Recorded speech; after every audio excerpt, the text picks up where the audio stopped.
Hello guys, welcome to my channel. This is a very small video on shuttles. ठीक है, इसके अंदर हम शटल्स के बारे में डिस्कशन करने जा रहे हैं। ठीक है, तो हमारी जो ये कार्बोहाइड्रेट मेटाबॉलिज्म चल रही है यूनिट, इसके अंदर मैंने आपको एक वीडियो में ऐसा बताया था कि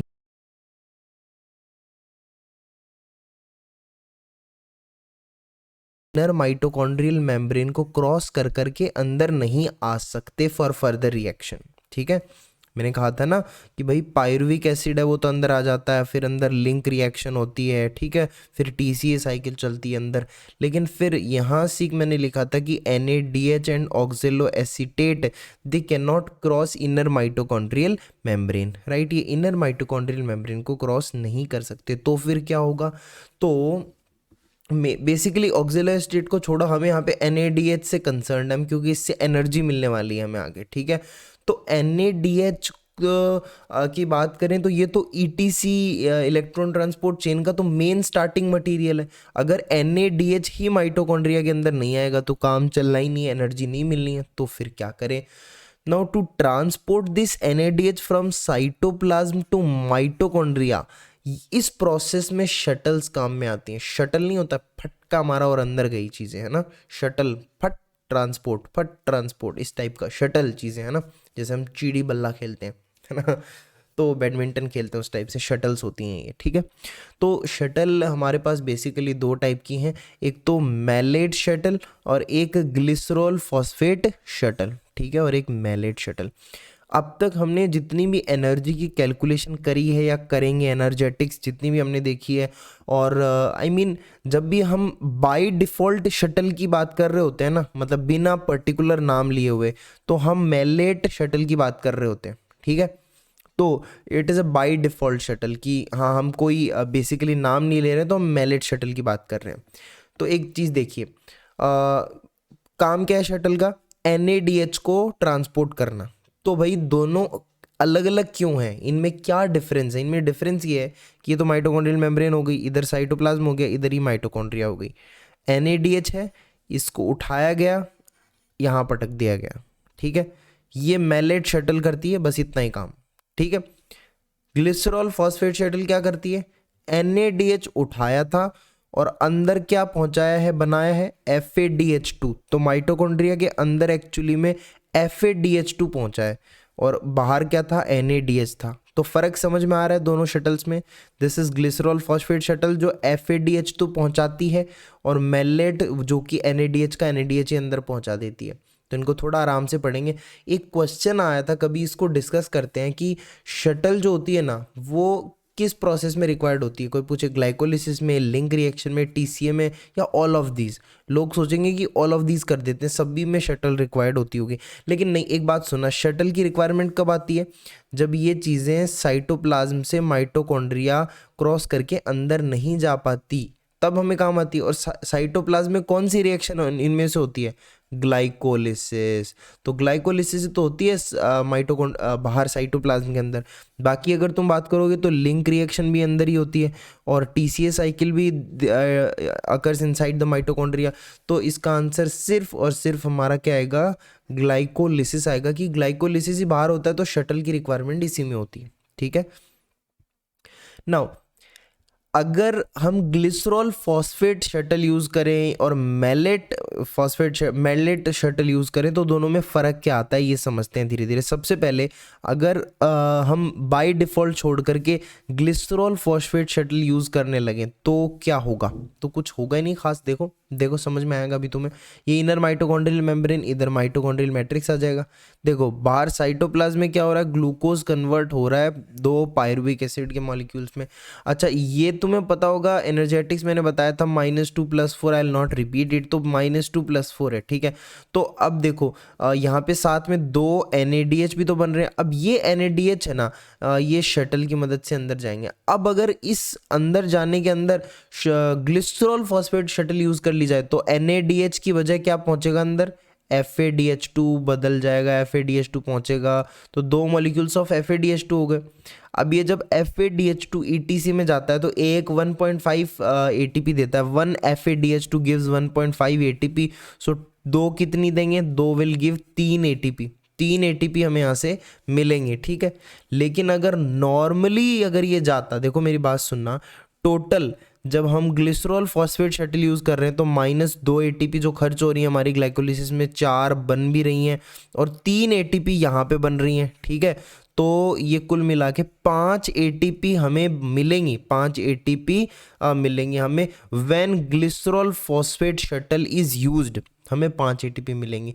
लेकिन आप सोचो कि अगर हम मैलेट वाला शटल यूज़ करते हैं तो -2 + 4 +5 होगा यहाँ पे, क्योंकि यहाँ पर 2 NADH और अंदर 2 NADH ही पहुंचेंगे when we use malate shuttle, और 2 NADH will give 5 ATP when they are taken to ETC। So कुल मिलाकर के 7 ATP हमें मिलेंगे when we use malate shuttle, ठीक है। तो फर्क समझ में आ रहा है।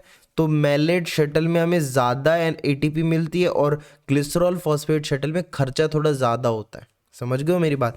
देखो GPS लोगे ना तो खर्चा थोड़ा ज़्यादा लगेगा, GPS यूज़ करने का खर्चा ज़्यादा लगेगा। नेक्स्ट, मैलेट शटल को थोड़ा समझ लेते हैं। मैलेट शटल सबसे इम्पॉर्टेंट होती है लीवर में और हार्ट में। ऐसा नहीं है यहीं होती, बहुत जगह होती है, बहुत मेम्ब्रेन्स में होती है, लेकिन लीवर हार्ट में इट इज़ वेरी इंपॉर्टेंट, ठीक है। मैलेट शटल यहाँ पर जो एंजाइम काम आता है दैट इज मैलेट डिहाइड्रोजिनेज, ठीक है, डिहाइड्रोजिनेज लगाना है आगे। तो in liver and heart malate dehydrogenase enzyme काम करता है मैलेट शटल के अंदर। देखो क्या होता है बेसिकली, साइटोप्लाज्मी आप देख रहे हो, बेसिक चीज़ है ना। तो क्या कर रहे हैं हम, हमारे पास सबसे पहले है ऑक्जेलो एसीटेट, यहाँ से शुरू करते हैं। ऑक्जेलो एसीटेट है, ऑक्जेलो एसीटेट है ना, इसको एक एंजाइम है cytoplasmic malate dehydrogenase. Cytoplasmic malate dehydrogenase ये मैलेट में कन्वर्ट कर देगा, और साथ में ही यहाँ पर एक NADH जो है वो खर्च हो जाएगी। NADH इसी को तो पहुँचाना था हमें, तो ये NADH पहले NAD पॉजिटिव में बदलेगी, ठीक है, ये मैलेट बन गया। अब ये मैलेट जो है ये अंदर जाएगा, यहाँ से मेम्ब्रेन से होके अंदर पहुँच जाएगा। मैलेट अंदर आ गया। अब ये मैलेट फिर से ऑक्जेलो एसीटेट में कन्वर्ट होगा, और साथ ही साथ यहाँ पर क्या हो जाएगा, जो हमारी NAD पॉजिटिव जो थी है ना, NAD पॉजिटिव यहाँ पे बना था ना, यहाँ पर मैलेट से जो मैलेट, देखो क्या हुआ, ऑक्जेलो एसीटेट था, ये डिहाइड्रोजिनेज ने इसका एक हाइड्रोजन निकाल दिया, मैलेट बन गया, ठीक है। अब मैलेट इधर गया, अब मैलेट इधर गया, ठीक है। अब मैलेट जब इस कन्वर्ट हो रहा होगा ऑक्जेलो एसीटेट के अंदर, तब यहाँ पर NAD पॉजिटिव एक हाइड्रोजन गेन करके, जो कि मैलेट से आया, ये हाइड्रोजन गेन करके NADH + H पॉजिटिव में बदल जाएगा, NADH में बदल जाएगा, ठीक है, NADH में बदल जाएगा ये। देन ऑक्जेलो एसीटेट है, इसमें आप एक अमाइनो ग्रुप जोड़ो, ये एस्पार्टेट बन जाएगा। Aspartate then will cross the membrane and go outside in the cytoplasm, this is aspartate.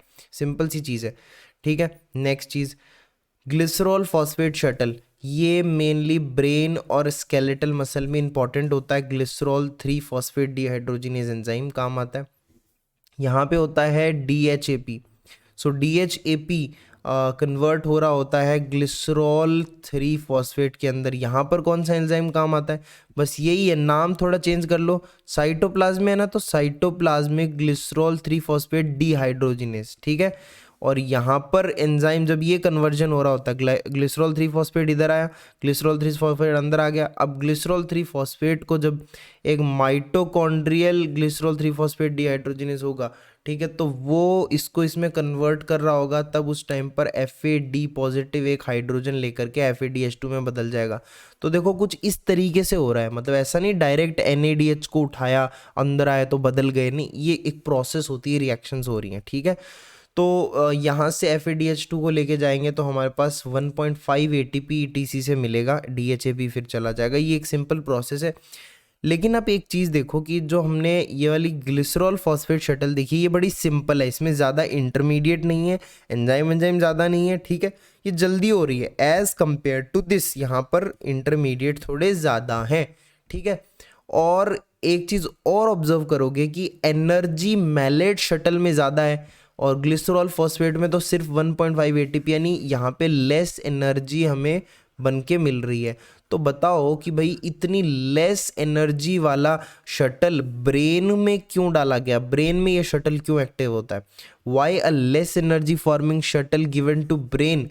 Reason ये है कि ये जल्दी हो जाएगा, छोटा है ना तो जल्दी हो जाएगा, क्विक सोर्स ऑफ एटीपी होगा। हालांकि एटीपी कम मिले लेकिन क्विकली मिलेगी, जल्दी मिलेगी, एंड ज़्यादा इंटरमीडिएट वगैरह नहीं है, एंजाइम नहीं है। तो अगर उनकी डेफिशिएंसी, एंजाइम वगैरह की डेफिशिएंसी से भी बहुत सारी चीज़ें हो जाती हैं ना, इंटरमीडिएट इधर उधर हो गया, तो it is less prone to deficiency of any enzyme और इंटरमीडिएट, एंजाइम और intermediate. So this is simple concept about the shuttles, right? So see you in the next video. Till then, take care. Bye bye.